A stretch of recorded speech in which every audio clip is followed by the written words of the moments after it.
Sean represents Wargaming, which is one of the largest and most successful European companies, which has been rose to prominence in the PC area.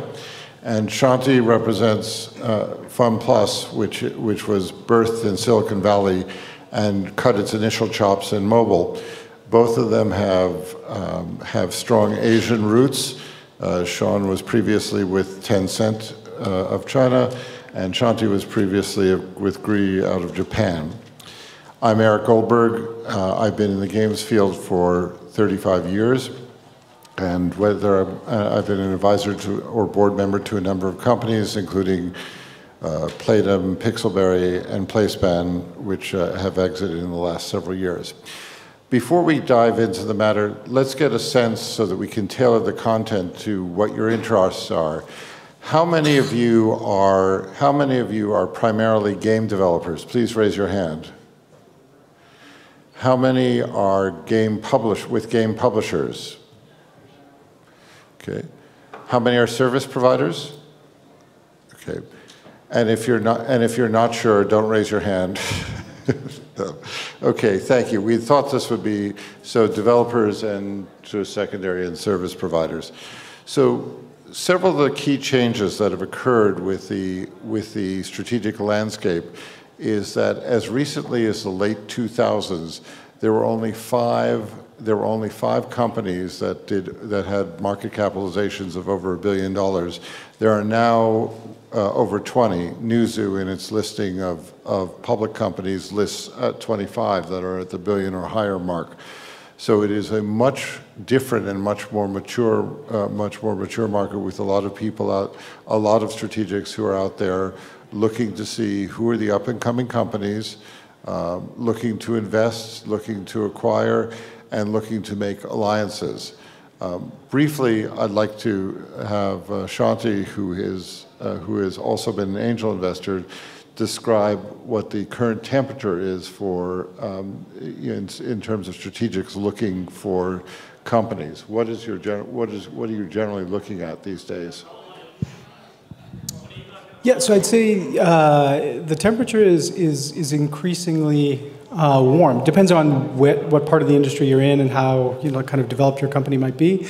But what's interesting about now is that I think, I mean, broadly stated, kind of nerd culture, the wave has kind of taken over the world. I mean, you see Marvel dominating at the box office, esports rising, even in mobile, which has been like its own little phenomenon. We see new dynamism in the app stores, categories that hadn't been really commercially viable at scale are becoming commercially viable. And so that leads to an investment climate that also has some dynamism to it. And that's good because, as always in entertainment, like certain things become interesting from an investment perspective and certain things fall away. So just as, like social on Facebook kind of stopped becoming a viable investment path for kind of venture and strategic investors, we saw mobile catch on. As VR has waned, we've seen interest in instant games and other things that are kind of new waves. So for us, I think we're interested typically from an acquisition perspective in things that are fairly proven, people who have domain expertise in areas that have demonstrable revenue traction. From an investment perspective, we have several different kind of appetites, so to speak. So at the seed stage, I think the message you'll hear fairly universally is that it's mostly about team, because there isn't much else to see at that stage except for the quality of the team. As you get to kind of first proof points, the metrics or the kind of the risk profile analysis can change a bit. But we at FunPlus tend to have interest in like all stages of kind of game developer kind of growth, from seed to A round to B round. In fact, one of the things that I'm doing, having joined FunPlus recently, is working on a growth fund from within the company that will primarily be targeting later stage investments, kind of 10 million check size and up, B round stage. But like in answer to your question, like we primarily are interested in excellent teams anywhere around the world, looking at high growth opportunities, not just in games, but in areas that are ancillary to games. So we're an active investor in esports, we're an active investor in live streaming as well, and we're looking at all flavors of digital entertainment that could be complementary globally to the games business. So if you were to choose the hot sector, the sectors of greater interest, mobile, because we've gone from having only three types of games dominate the chart as recently as 2015, 2016. What about PC? You sort of glossed over that. Yeah, I mean, PC, I think, is no probably surprise to anybody here, is kind of resurgent. I mean, Fortnite is, I think, the latest and biggest example of that. But even before Fortnite kind of burst onto the scene, you saw, I think, a lot more individual kind of experimentation and success, frankly, primarily on Steam, but not limited to Steam. And so investment in PC companies, primarily, I would say at the seed and A stage, is up. It's up from kind of admittedly kind of humble beginnings, but like I mean, Wargaming is more kind of involved in the PC space than we are. But from my perspective, it's definitely the place that some people have gone in addition to having strengths on mobile, but it's also the place that some people who fled mobile have gone and found success. So you mentioned also esports and streaming. Is there another sector that you'd point out, or is that are those four pretty much the main ones? For us, those are the ones that are the most exciting close in. I mean, there are a couple of other things that are on our radar, which we think are interesting. I don't know that we're ready to commit to them as real investment categories just yet. We're kind of more exploring. I would kind of list things like interactive audio in that category. Like got really amazing kind of penetration. There's like a lot of these interactive audio speakers that are deployed. What kind of entertainment experiences you can do on that, I think, is still up for debate.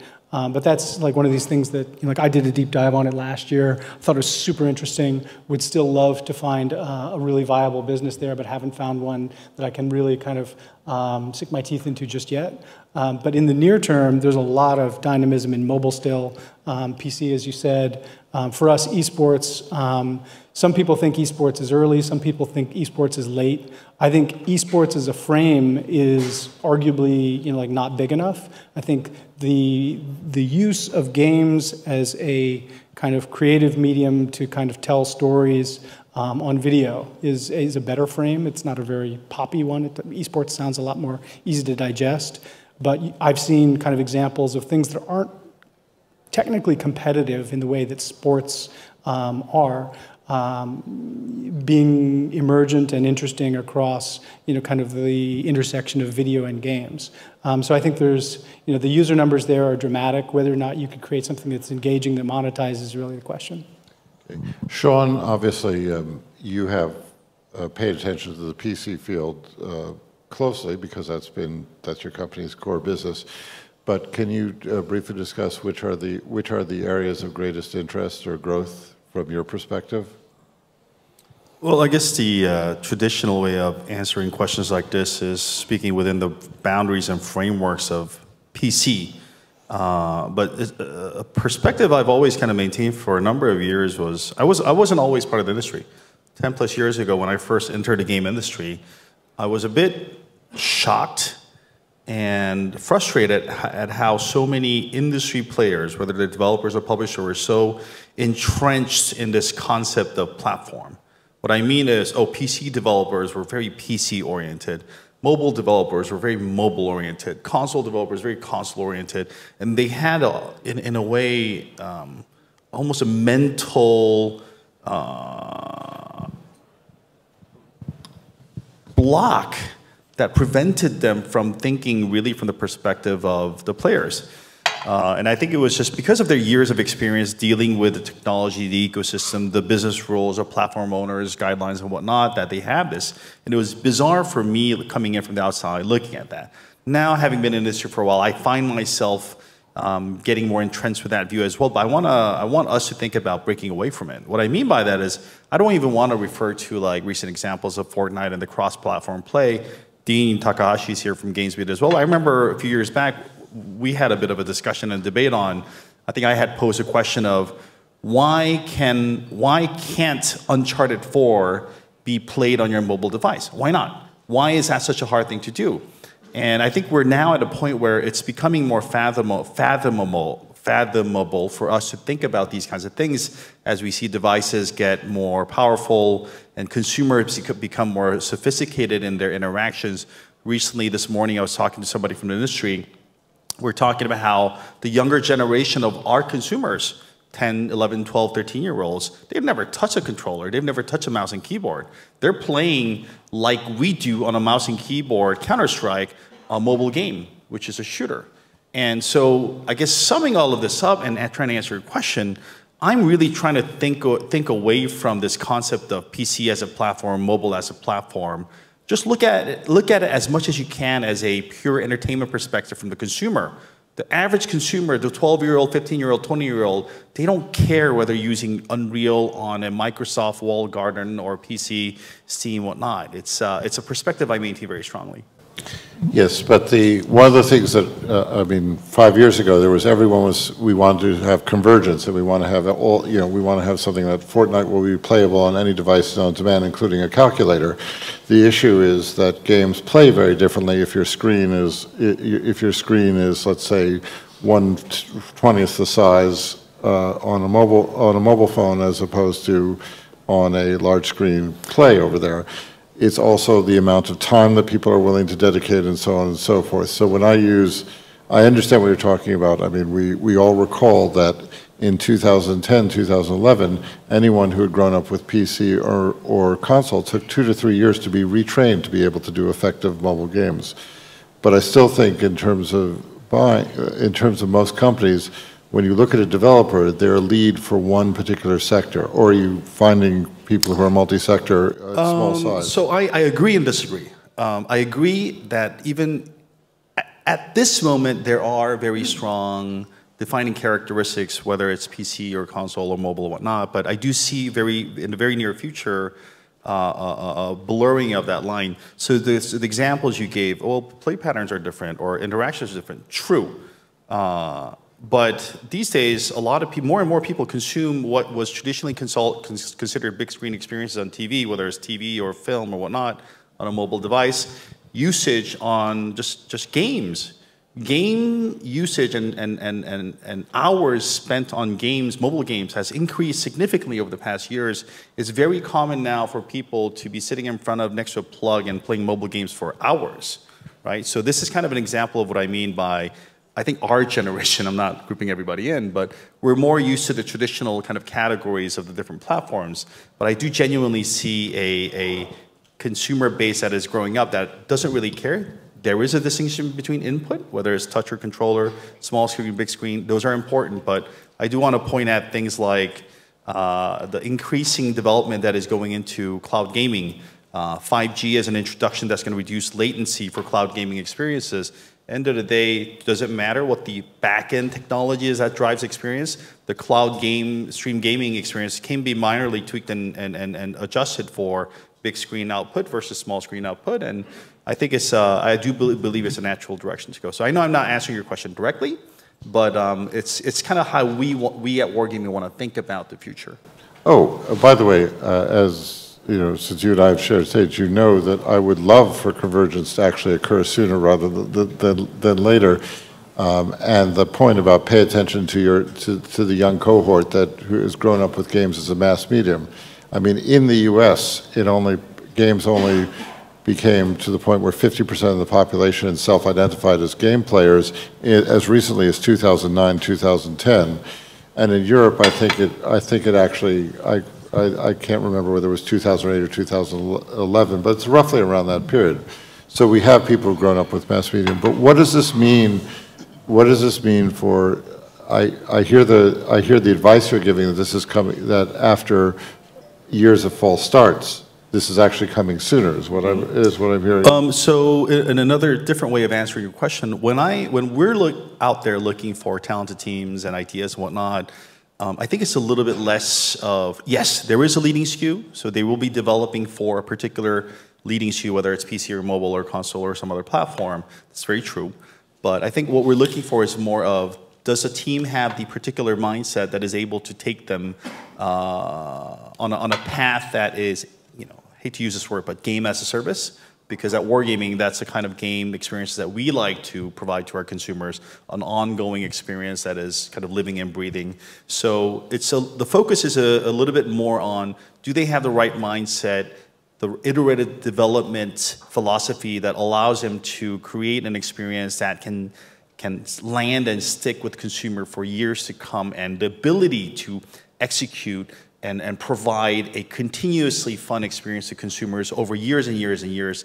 That's kind of the more important mindset, followed by platform preferences or leads. Okay, Shanti, actually, let's go back to something you said.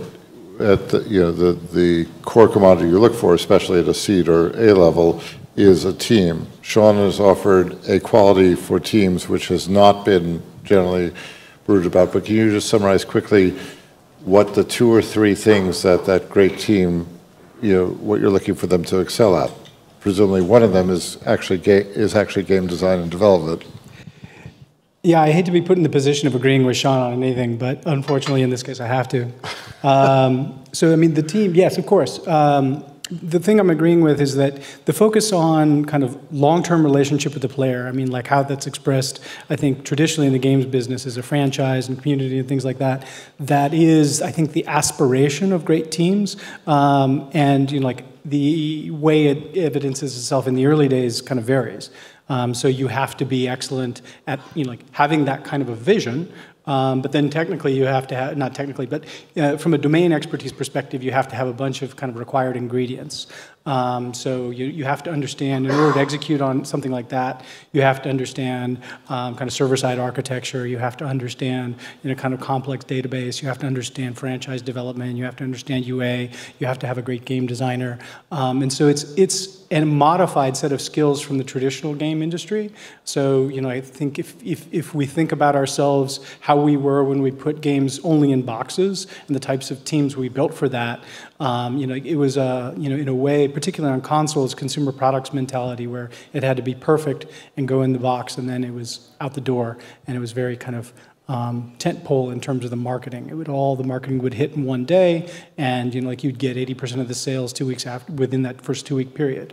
Like if you think about your relationship to a player as a 10-year arc or even longer, it causes you to think differently about the type of team that you want to build and what good looks like in the team that you are building. And so the initial phases are definitely, hopefully, some folks who have the ability to kind of scaffold these longer-term aspirations while being excellent about the near-term, kind of just required steps to get anything done. So you have to be able to flex from being highly tactical in order to find the fun, in order to find the thing that is going to be that defining characteristic that makes you eligible to be a franchise, to be an esport, to be those big things that you want to be someday, recognizing full well that you may never get there because that first thing that you put out might not, it might suck, and you might have to go back to the drawing board and start over again.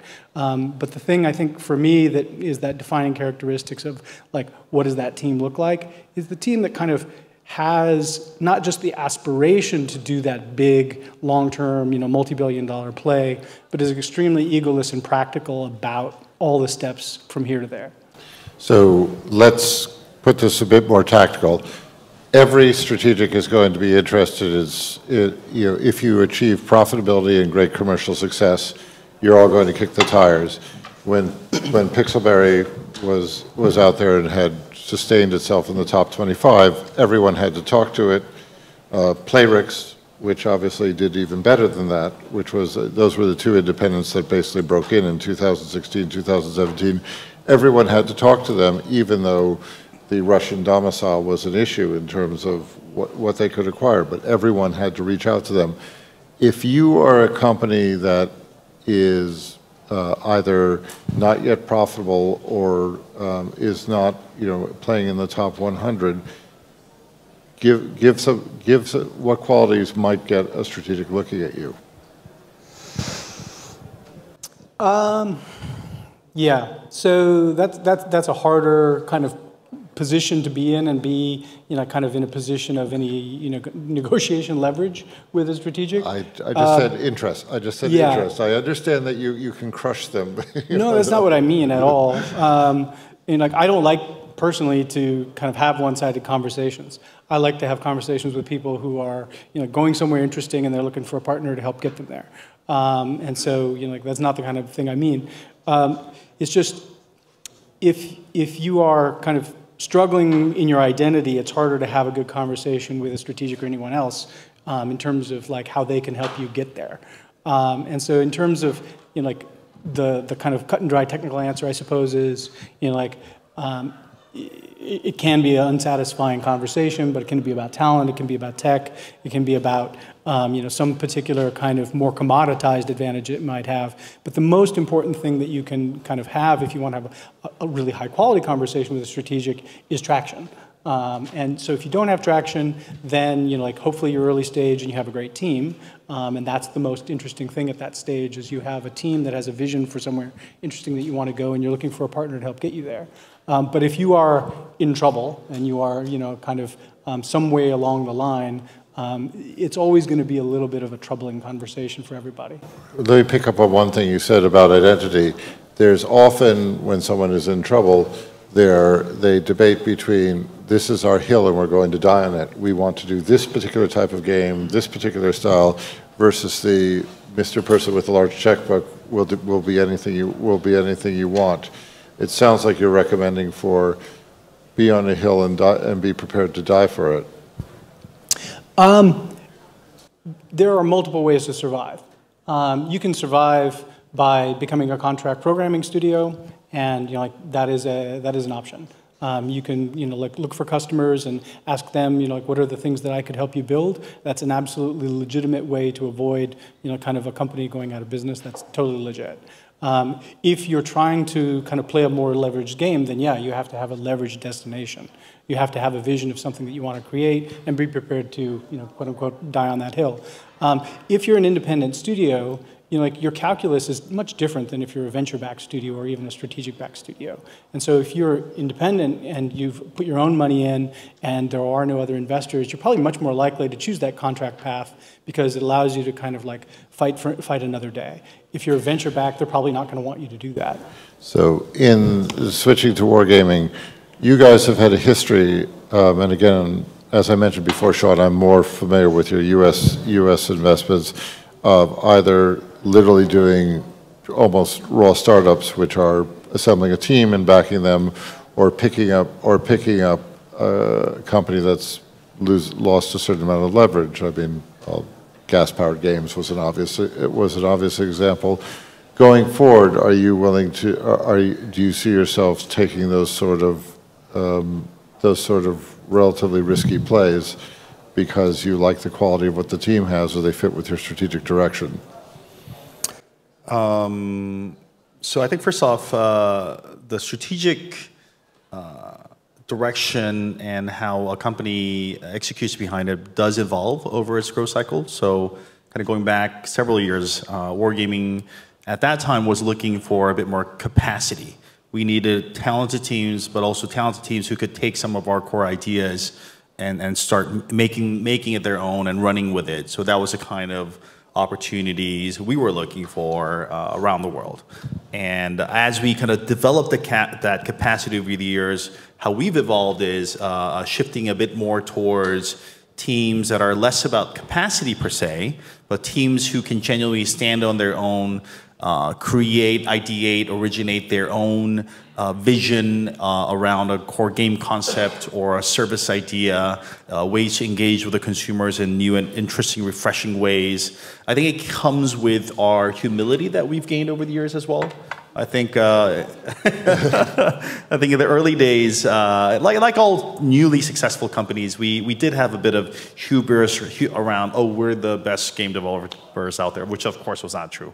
And as the years went by, as more humility kind of seeped in, we realized there's a lot of really talented people out there. So that's why we started shifting more towards, why don't we try to find a way to engage with the great ideas and talents out there? So that's, in a way, how we shifted our direction. And for the time being, that's kind of what we're going to be looking for as we go forward. And just on the risk profile, this may introduce another topic, but we have a certain amount of resources. I think because of the size of the resources, we can't go outcompete dollar to dollar with some of the bigger players out there that we all know of. So in a way, we choose to go for riskier opportunities because we like creative teams that have interesting perspectives and ideas, but also oftentimes we are forced to go that path because we can't outcompete bigger check sizes. Right. One thing that's important, I had discussions with 2 companies that entered the field within the last 5 years, and they were in market caps in the low billions to the mid to billions. And those, to both of them, I said, relative to this industry, you are small companies, which is something that, you know, one thing is, most of you have heard that this is now $100 billion, over $100 billion global business. Right now, there are a number of players who are over $10 billion in size. Let's cover let's cover briefly the 8,000-pound gorilla or dragon in the room, which is Tencent, which is the most prolific and by far the best capitalized of all the companies over there. They have certainly invested across all the continents and so on and so forth. Sean, you've indicated that for companies of that size, you basically say they're doing their game, you're going to do yours. But how many companies that you're seeing that are doing this sort of Johnny Appleseed approach? You know, obviously Tencent is one, but would you say there are 2 others or 3 others, just in terms of perspective for this audience? Well, Tencent's as a former Tencent person, having done those kinds of deals, it's obviously the most well-known one, but I think there are, in that category of people who can throw down triple-digit millions, if not more, there's quite a number of them. If there's a will, many of the publicly listed ones like NetEase or Nexon, Netmarble, EA, Activision, any of these are the strategics who can throw down really big check sizes. But also don't forget, there are this cadre of large Chinese,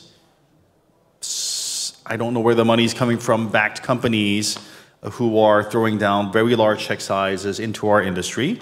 And there's another bucket of non-industry investors who are noticing the rapid rise and growth of our industry and wanting a piece of it. So it could be any of the big IP players, whether it's Disney or Fox or whatnot, some of the big private equity funds who are seeing the dollar signs flowing all around our industry, who are interested in jumping in with various different angles. I'm even noticing certain hedge funds are now eyeing certain plays in this industry where they want to buy a couple of big companies and roll them up and do some crazy stuff. So in a way, there's actually quite an extensive list of people who can do really big deals in our industry.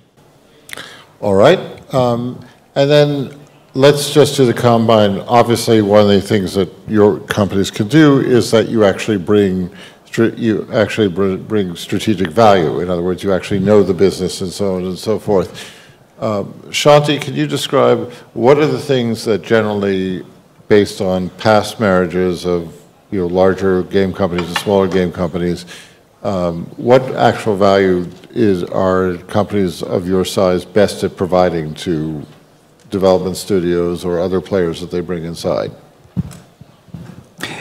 Yeah, so I think it depends, of course, on the nature of the goal set that you have going into the discussion. But I mean, the advantage of a strategic in general is that, as Eric says, hopefully there is an alignment of some kind between their core business and what you're trying to build. So, for example, at my last company at GREE, we acquired a company called Funzio, which was an early leader in mobile RPGs.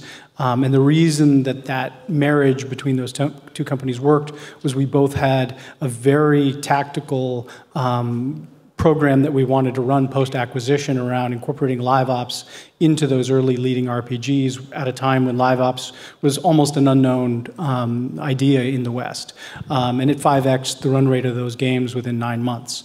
I mean, so that kind of synergy with a strategic can be quite real. In the case of FunPlus, we are a Western-born company, but have developed quite a profile in China. So we have the majority of our employees are now based in Beijing, despite the fact that we started life as a San Francisco-backed startup.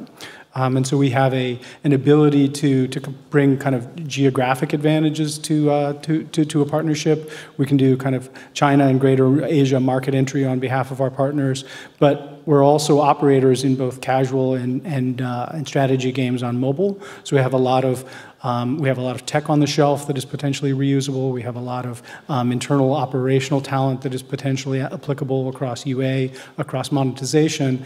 And so, yes, there are companies with, potentially large amounts of money that can be deployed, from PE or from Tencent. But does that help you realize your vision? Does that help you get to the larger business that you think is possible?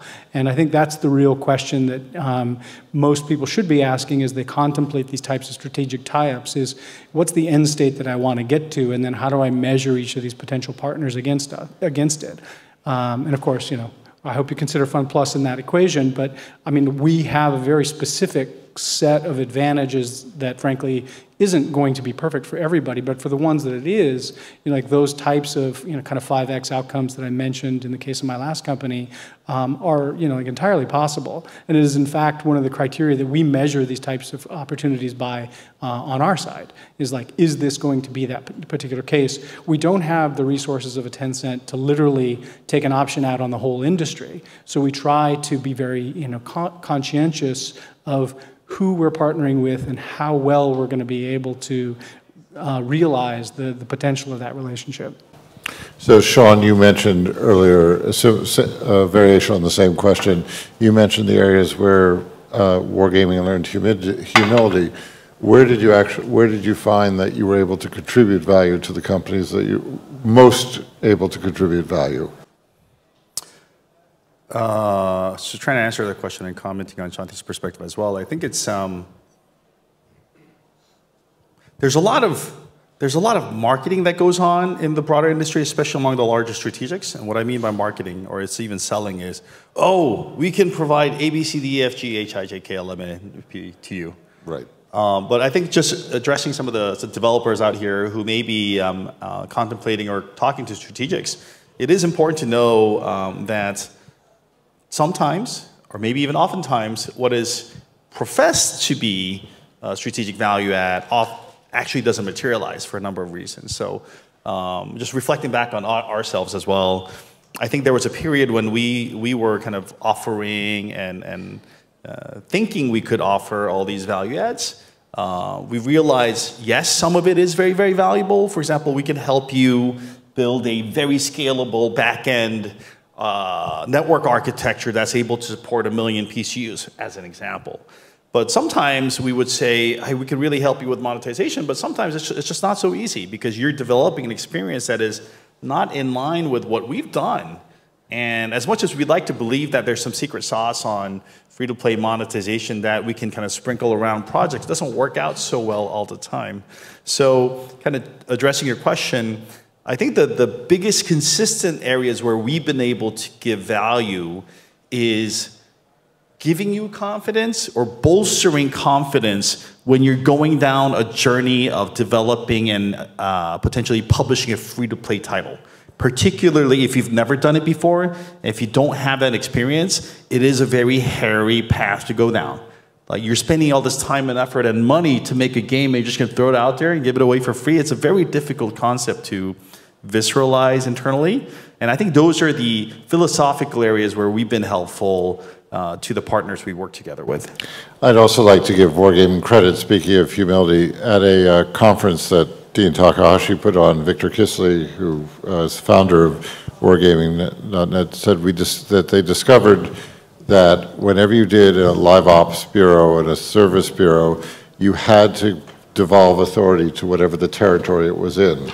And he said, we tried it the other way by centralizing it in Central Europe. And so you need to have a North American team that knew what it was doing. You had a European team, and then within Europe you had the several different teams. And it was one of the first times that Wargaming, they were one of the first companies to do that. And I remember, I won't repeat, but he told some hilarious stories about how it didn't work when they tried to centralize it. Let's talk about Europe, the center for this conference. So in terms of dividing, a continent with 40 or 50 different countries, but as a generalization, where are you looking for where are you most active, and where are you and why? Just as a general surface, as a great stereotyping level at a high level. It's a hard question, but short answer is we do try to maintain a global coverage. However, we are a European company. We are based in Europe. It is, in a way, we are a bit more comfortable dealing with companies in this general broader region. Proximity, time zone, just overall makes it much easier. There's a ton of talent in the UK, and I'm really looking for more and more teams who are willing to make that transition from AAA console, in a way almost work for hire, to really kind of looking forward in terms of a bit more of a free-to-play service orientation. There's a lot of great talent in Central and Eastern Europe. Obviously, we have strong roots in kind of the Eastern Europe or the former CIS countries, so we spend a lot of time there looking at teams and opportunities. There's great increasing amount of creativity and vision that is coming out of that region, and we all know that from a cost-based perspective, it is very competitive.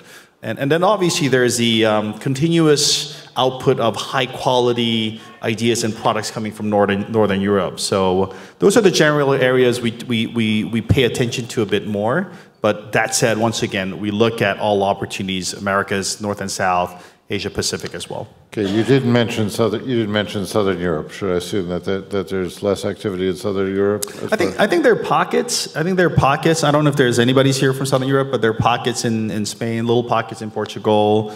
There's an amazing racing game coming out of Italy called Assetto Corsa. So there are definitely pockets. I would love to see more. Okay. Shanti, from your across the ocean view, what section do you look at Europe? Do you dissect Europe, or do you just basically look for targets of opportunity? I think we try to appreciate what's unique about the various kind of centers of excellence around Europe in the context of finding great teams that have the capability to build long-lived franchises. And so what I mean by that is, if you look at how talent grows around, usually around kind of big successful studios. So you have a big successful studio in London or in Helsinki, and that creates opportunity around it as some of the alumni go off and start new things of their own. And I think you've seen that kind of generation on generation here in London. I think you're seeing it increasingly in Helsinki. I think Berlin is early on that path, but really encouraging. I think one of the unique things about Berlin is that it's probably shaping up as one of the esports hubs for Europe, unlike some of the other, kind of traditional kind of console and PC history places. Helsinki, I think, kind of grew up with mostly a mobile history. And so, I try and appreciate kind of the history of the teams that are in each of these places and how that feeds into the goals that they have now. The type of studio that they're building now, is that, additive or in line with, all of these, great strengths and backgrounds, that they've inherited by kind of standing on the shoulders of other giants? Or are they trying to kind of take that in a completely new direction, and how valid is that idea? So like personally, I'm super excited about what's going on in Europe because it's not just the games industry, but technology and investing in general, I think is going through some really positive changes here. I think the effects of companies like Spotify on the greater ecosystem and the success of King and Supercell in terms of financial outcomes for investors here have created a renaissance in kind of capital formation in Europe that like I have never seen in games. There are more games-friendly investors in Europe now than I've ever seen at every stage. So from seed all the way to growth, like I think it's a new day, like for that type of thing here.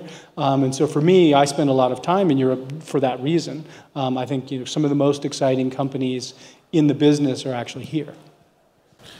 Right. One of the things that happened is, as a result of King and Supercell, we went from having only two or maybe only one early stage venture investor that was willing to do games, where we now have, at least by recent count, seven or eight. But also we also have the centers of excellence like Helsinki and Espoo becoming terrific mobile centers, the UK having the console background and so forth. We have a number of other strategic topics we could cover, but at this point, with about 10 minutes left, I'd like to be directed by the audience about the areas that you want to cover. I mean, we can cover buy versus build versus rent. So if there are some questions or topics, I'm going to give Dean the first choice, even though he's not from Europe. But he is also one of the longest serving, he is the longest standing journalist covering the business of games. Thanks. Hello, Mike, Gary, Tucker. Hello. For Sean, I guess, you guys closed the studio in Washington, and I kind of wonder how that, you can sort of reconcile that with the possibility that you might be shopping for things as well to buy. And whether this also says anything about, say, the costs of doing business in North America versus other places in the world. So just briefly, since the mic wasn't on, Shanti's company shut down a studio in Washington. The question was, how did this affect in terms of their appetite for more acquisitions, but also versus the costs of other places in the world? So without getting into too much details, I'll try to answer it in a philosophical way. The way game design is very iterative, or should be iterative, to find that kind of experience. I think the business that we're in, video game development, I think all businesses, but video game as a business is also very iterative. And when I say that, it's we test multiple hypotheses around various different directions: how we want to service it, how we want to market, how we want to develop, where we want to do it, where do we want to invest.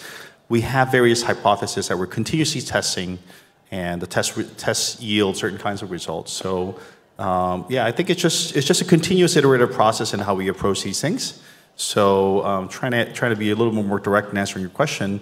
We will continue to identify new hypotheses in terms of where we want to do stuff, whether it's optimizing for creativity of talent or vision or direction or cost. That is going to continue going forward. So yeah, it's just, business goes on, right? Okay, well, for example, at one end of the spectrum, Electronic Arts is famous for being the longtime game company that was willing to shut down things that were not working out a lot faster, as opposed to most of the other US-centric companies which were the big players in this field 20 years ago, would stay with it, were stubborn and stayed with things. Are you looking basically to, within a certain number of years, blow things up if they're not working, or this is a one-off situation? I think it's the same answer applies, which is it's not about blowing things up per se. It's, you make an attempt, you try something, you test something, you measure against the hypothesis that you do, and then you adjust, right? So this will be true of pretty much any and every effort that we make across all the vectors that we're going, whether it's market or product or platform. Okay, so a question from someone who is resident in Europe. Thank you. I'm based in Paris, so it's. I have a question about hyper-casual games. What are your thoughts on the topic, like both of you, please? So I'm sorry, the question was about leverage? No, about hyper-casual games, arcade games on the App Store, like the ones that Voodoo or Ketchup are publishing. Hyper-casual. Hyper-casual, okay. Any particular angle on hyper-casual games? Just As a business? What Yeah. do we think of them as a business? So, I mean, as most of you probably know, Voodoo just raised $200 million from Goldman Sachs. I think it was announced yesterday, day before. So, you know, that's a huge validation for, you know, like hyper-casual games in general. And, you know, like, as a company, FunPlus is quite actually interested in hyper-casual. So, like, there is a traditional model for those games on the mobile app stores, which involves advertising. As you know, like usually hyper-casual usually goes hand in hand with not having enough depth and kind of user commitment to justify IAP, at least not at a very significant scale. I think what's been the case traditionally for that category has been that they relied mostly on organic distribution in order to power, you know, like the equation. So you could get most of your users for free, you get a little bit of money per user on advertising. Overall, you know, like kind of if you rinse, repeat, if you can get to massive user numbers, it can turn into a great business. As you start to roll that out around the world, you kind of run into the ceiling of what's the ad-driven earning power per user in various countries. Because in certain territories, it's low because advertisers aren't willing to pay as much for that particular demographic and audience. I think what's new, and perhaps I think Voodoo is a prime example of this, is that in addition to just the traditional kind of fairly, you know, low LTV of a traditional kind of, you know, let's pick on catch-up style, you know, kind of hyper-casual game. I think the Voodoo team kind of came up with some innovations that allowed them to get a slightly higher LTV per person, which enabled them to buy advertising, is my understanding anyway. I've not spoken to them about it, I don't know for sure. But that is kind of an evolution of that category that is kind of interesting in that you're now able to operate at a more self-directed level and not just rely on organic distribution. And as we all know, you know, those of us in mobile, you know, organic distribution, you know, kind of from the app stores is declining because, you know, like per feature you get less and less these days in particular. And so it's encouraging, I think, for the category that somebody's able to come up with a way of self-directed, you know, kind of user acquisition. And so if the economics justify it in that way, then you can continue to reinvest and build, hopefully, higher and higher LTV products, which enable you to build more and more of these types of games without kind of being tied at the hip to just the app stores. So just to do a quick survey, Ubisoft did the one major acquisition, hyper-casual, before this year in the West. There's been if you talk about hyper-casual in Asian territories, it's a different animal, especially in Southeast Asia and India, where essentially the per capita income is much less. But the interesting thing right now is because of the App Store issue that Shanti is referring to, and because people now, it's been validated, you'll probably see you'll see people looking at it, whether they're going to pull the trigger. It'll be interesting whether, to pick up from a comment Sean made, they can get out of their mindset, which is, you know, most of these companies did not grow up hyper-casual. So it'll be, that's the basic thing. So my name is Yaroslav, I'm from Ukraine, and my question is, so basically it's more philosophical. So you were talking about some mixing of technologies and all that kind of stuff. To your mind, is the gaming experience hopefully will be like rudimental and you will have to mix it with some kind of services, so we will get rid of the pure gaming experience for fun, but we'll move to some kind of gamified services where like you're doing something different. You're not just playing for fun, but you're like, to make it more fun, that service, you will add some gaming experience to that. So I'm just trying to understand your question, but are you referring to gaming experiences being platform agnostic? Is that what you're referring to? Or are you referring to free-to-play games not being so free-to-play? No, actually, I was going to ask if is it possible that games will move away from just gaming, I mean, just playing, but to some more complex solutions where you add gaming to some, I don't know, marketing or whatever. I see, I understand now. Okay. Short answer, I do believe yes. I'll pick a London technology platform called Improbable.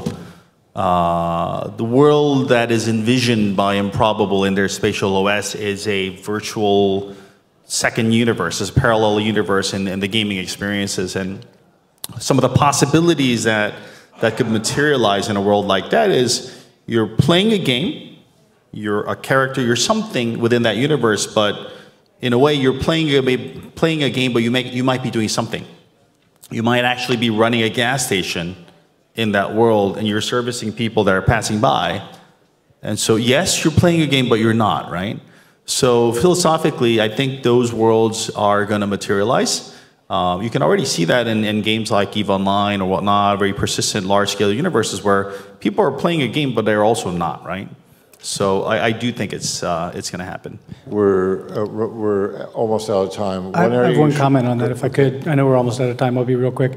I mean, we've seen this already in the form of like advergaming and like other flavors of serious games, games that are kind of riffs on taking gameplay and applying it to some other kind of agenda. I think the latest is, I mean, it's a craze in San Francisco. I don't think it's kind of reached your shores yet, but the application of blockchain to gaming has kind of right in line with what you're describing. Personally, the designs that I've seen are, frankly, I mean, like, I think the word game is misapplied. It's more of a speculation scheme with some gamified elements. So it's like, oh, well, you can make money doing this, and it's a game. But it's not really a game so much as it is a way to make money, and there's some game-like elements to it. So they've gamified, basically, speculation. And lastly, I would look at Asia. For instance, in China, you have a whole generation of over 100 million people who did not grow up playing games. They grew up mining coins for games, and so they approach it very differently. I'd like to thank Sean and Shanti for coming to participate, and thank you all for showing up.